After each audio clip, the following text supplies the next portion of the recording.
দেখো লাস্ট ক্লাসে আমরা কি করেছিলাম, লাস্ট ক্লাসে আমরা করেছিলাম Keynesian theory of investment multiplier. আমরা বলেছিলাম Keynesian theory of investment multiplier জিনিসটা কি, তারপর তার অ্যাজাম্পশন করেছিলাম, তার পাশাপাশি derivation of the value of multiplier in Keynesian theory of multiplier, মানে ডেরিভেশনটাও শিখিয়েছিলাম। অর্থাৎ লাস্ট ক্লাসে আমরা করেছিলাম Keynesian theory of investment multiplier. ঠিক আছে, এবার মানে আমরা তো ডেরিভেশনটাও করেছিলাম, বইতে না কিছু এক্সাম্পলও দিয়েছিল, সেই এক্সাম্পল দিয়ে আমরা বোঝাইনি। ঠিক আছে, যদিও এই এক্সাম্পলটা পরীক্ষায় না লিখলেও চলবে, তবু অনেকের আমার ডাউট থাকতে পারে, যদি এক্সাম্পল দিয়ে বোঝানো যেত তাহলে খুব ভালো হতো। তো দেখো আমি করেছি, দেখো থিওরি অফ মাল্টিপ্লায়ার মানে ইনভেস্টমেন্ট থিওরি অফ মাল্টিপ্লায়ার। তো ব্যাপারটা একটু বুঝে নিই আগে, মানে বেসিক ফান্ডাটা বুঝে নিই, তারপর আমরা খাতায় কি লেখা আছে সেটা দিয়ে ডিসকাস করছি। দেখো ইনভেস্টমেন্ট যদি ইনক্রিজ হয়, কি বললাম, ইনভেস্টমেন্ট যদি ইনক্রিজ হয় তাহলে ইনিশিয়ালি ইনভেস্টমেন্ট ইনক্রিজের পর, ঠিক আছে, কি বললাম, ইনভেস্টমেন্ট যদি ইনক্রিজ হয় তাহলে ইনিশিয়ালি ইনভেস্টমেন্ট ইনক্রিজের পর ওর জন্য মানে ইনভেস্টমেন্ট যে ইনক্রিজ হয়েছে না ওটার জন্য এমপ্লয়মেন্ট ইনক্রিজ হবে। কেননা তোমরা সবাই জানো ইনভেস্টমেন্ট যদি ইনক্রিজ হয় তাহলে তো জেনারেলি এমপ্লয়মেন্ট তো ইনক্রিজ হবেই। কেন এমপ্লয়মেন্ট ইনক্রিজ হবে? কেননা ইনভেস্টমেন্ট হয়েছে। তো ইনভেস্টমেন্ট হয়েছে মানে কি করতে হবে? প্রোডাকশন করতে হবে, তাহলে তো এমপ্লয়মেন্ট বাড়াতে পারবো, তাই না? যদি প্রোডাকশন না করি তাহলে প্রোডাকশন না করলে এমপ্লয়মেন্ট কি করে বাড়াবো? আর যখন এমপ্লয়মেন্ট বাড়বে তখন লোকের ইনকাম বাড়বে। এমপ্লয়মেন্ট যদি বেড়ে যায় তাহলে কি হবে? লোকের হাতে ইনকামটা বাড়বে। আর যখন লোকের ইনকাম বাড়বে তখন ওদের কনজামশনও ইনক্রিজ হবে। লোক আগে যা ইনকাম করতো এখন যদি ইনকামটা আরো বাড়িয়ে দেয় তাহলে নিশ্চয়ই ওদের কনজামশনটাও বাড়বে। অর্থাৎ আমরা কি জানি, ইনকাম বাড়লে কনজামশন বাড়ে। আর যখন কনজামশন এক্সপেন্ডিচার ইনক্রিজ হবে তখন একজন পার্সনের কনজামশন এক্সপেন্ডিচার আর একজন পার্সনের কাছে ইনকাম হবে। স্যার ব্যাপারটা কেমন? আমি বাসে করে এখন স্প্যান্ড যাচ্ছি, ঠিক আছে, সাপোজ বাসে করে স্প্যান্ড যাচ্ছি, এটা তো আমার এক্সপেন্ডিচার, তাই না? কিন্তু যে বাসের মালিক তার কাছে কি হচ্ছে? এটা ইনকাম। তাহলে কি হচ্ছে? একজনের এক্সপেন্ডিচার তো আর একজনের ইনকামই তো হচ্ছে না। So one person income is another person expenditure বলতে পারি না? একজন পার্সন ইনকাম হচ্ছে অন্য একজন পার্সনের এক্সপেন্ডিচার, আর এটাই এখানে ফলো হয়, ঠিক আছে, এটাই এখানে ফলো হয়। আর এর জন্য যে ফাইনাল ইনক্রিজ ইন ইনকাম হয়, এটার জন্য যে ফাইনাল ইনক্রিজ ইন ইনকাম হয় সেটা সবসময় ইনিশিয়াল ইনক্রিজ ইন ইনভেস্টমেন্টের থেকে অনেক গুণ বেশি হয়, ঠিক আছে। তো এটা ছিল বেসিক ফান্ডা। এবার খাতায় কিভাবে লিখেছি, তাই না? এই যে তোমরা বলতে পারো যে sir initial increase in investment, আপনি যে বললেন ইনিশিয়াল ইনক্রিজ ইন ইনভেস্টমেন্টের থেকে অনেক গুণ বেশি হয়, মানে final increase in income initial increase in investment থেকে অনেক বেশি হয়। তো কত বেশি হয়, অর্থাৎ কত গুণ বেশি হয়, দ্যাট মিনস কে। সেই কেটা কি করে ওয়ার্ক করে সেটাই এখন তোমাদের বোঝাচ্ছি, খাতায় যেটা নোটটা করা আছে।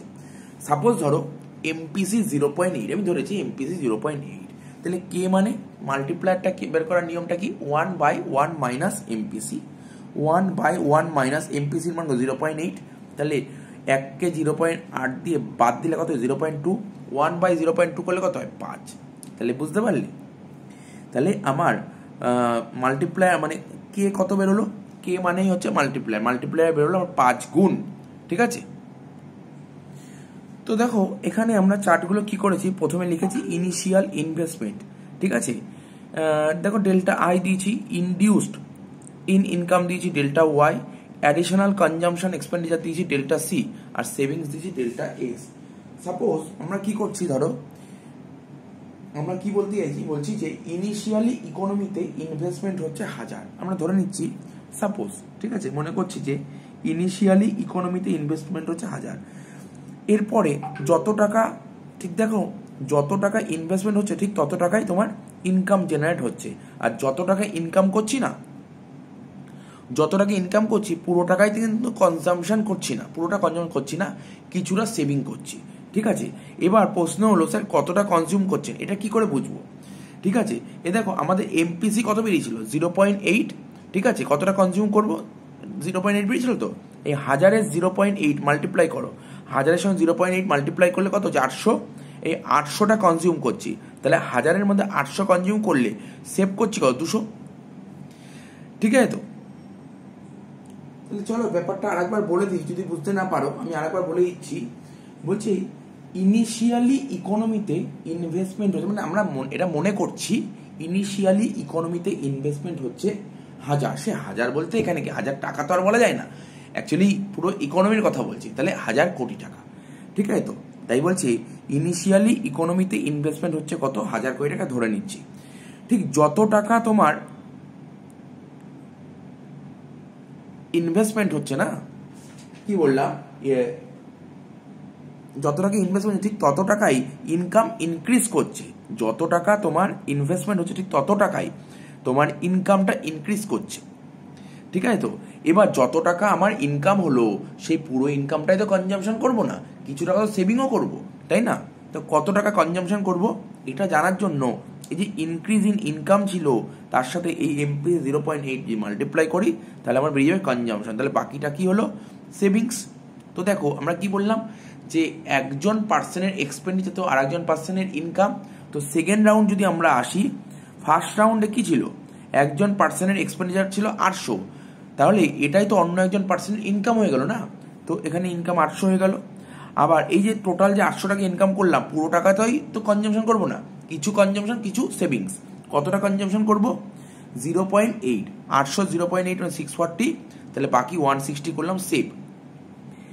একই রকম ভাবে আবার থার্ড পার্টে যখন থার্ড স্টেজে যখন আসবো, ঠিক আছে? তো দেখো এখানে খরচা করলাম 640, সেকেন্ড পার্টের যে খরচাটা সেটাই তো থার্ড পার্টের ইনকাম, তাই না? তো সেই 640 এখানে চলে আসলো, তার 0.8 করলে কত হয় 512, এত টাকা তোমার খরচা করলাম, বাকি 128 টাকা হয়ে যাবে তোমার সেভিং। ঠিক আছে? এবার ফোর্থ পার্টে যদি আসি, তার মানে থার্ড পার্টের যেটা খরচা, ঠিক আছে, তো সেটাই তো ফোর্থ পার্টের ইনকাম 512, এর সঙ্গে 0.8 মাল্টিপ্লাই করলে কত 409, তাহলে বাকি 103 হচ্ছে তোমার সেভ। এইভাবে তোমার কন্টিনিউ প্রসেস তোমার চলতেই থাকবে চলতেই থাকবে চলতেই থাকবে। তো এবার দেখো আমি কি বলেছি, দেখো দেখো এরকম ডট ডট ডট দিয়েছি, অর্থাৎ আমি এটাই বলতে যে এই প্রসেসটা কন্টিনিউ চলতেই থাকবে চলতেই থাকবে। স্যার কতক্ষণ চলবে এই প্রসেসটা, কতক্ষণ ধরে চলতে থাকবে এই প্রসেসটা? এই প্রসেসটা ততক্ষণ পর্যন্ত চলবে যতক্ষণ না পর্যন্ত এই যে ইনক্রিজ ইন ইনকামের টোটাল 5000 হবে, ততক্ষণ চলতেই থাকবে চলতেই থাকবে। তাহলে বুঝতে পারলে যতক্ষণ আমাদের এর টোটাল, এই দেখো 1000 আছে, এটা 800 640 500 এরকম ডট ডট করে আরো অনেক আসবে, যতক্ষণ না পর্যন্ত এই ইনক্রিজ ইন ইনকামের টোটাল 5000 হবে ততক্ষণ পর্যন্ত এটা চলতেই থাকবে। ঠিক আছে? তো এখন তুমি বলতো স্যার আপনি 5000 টাকা কি করে বুঝলেন? দেখো আমি তোমাকে বলছি 5000 টাকা কি করে বুঝলাম। দেখো কে বের করার ফর্মুলা কিছুক্ষণ আগেই বলেছি, আমরা আগের ক্লাসেও বলেছি, আগের 2-3টে ক্লাস আগেই বলেছি, delta Y by delta I, তাই তো? ইনকামের ইনক্রিজ ডিভাইড বাই ইনভেস্টমেন্টের ইনক্রিজ। ঠিক আছে? তো তাহলে তোমার ধরো এখানে আমি সাইড যদি চেঞ্জ করি, সাইড না চেঞ্জ করলেও তোমার অ্যান্সার বেরিয়ে যাবে, কোনো সমস্যা হবে না, এখানে তোমার কোনো সমস্যা হবে না। ঠিক আছে? তবু আমি সাইড চেঞ্জ করে বলছি। তো ধরো যদি সাইড নাই চেঞ্জ করি, তোমার যদি বুঝতে অসুবিধা হয় এটা, তাহলে এখানে করছি কে এর মান কত বের করলাম কিছুক্ষণ আগে 5। ঠিক আছে? তো ডেল্টা ওয়াই এখানে কত বের করেছো, ডেল্টা ওয়াই মানে ইনকামের, তাই না? ইনকামের চেঞ্জ কত, এই যে এটা ডেল্টা ওয়াই কত 5000 টাকা, এই যে 5000 টাকা, এটা 5000 টাকা বের করলাম না, আমি বললাম না 5000 টাকা, সেটাই আমি বের করে দেখাচ্ছি। Delta Y by delta I, delta I এর চেঞ্জ কত 1000, তাহলে বলো না ডেল্টা ওয়াই কত হবে 5000 টাকা। এটা কমন ব্যাপার বলেছে।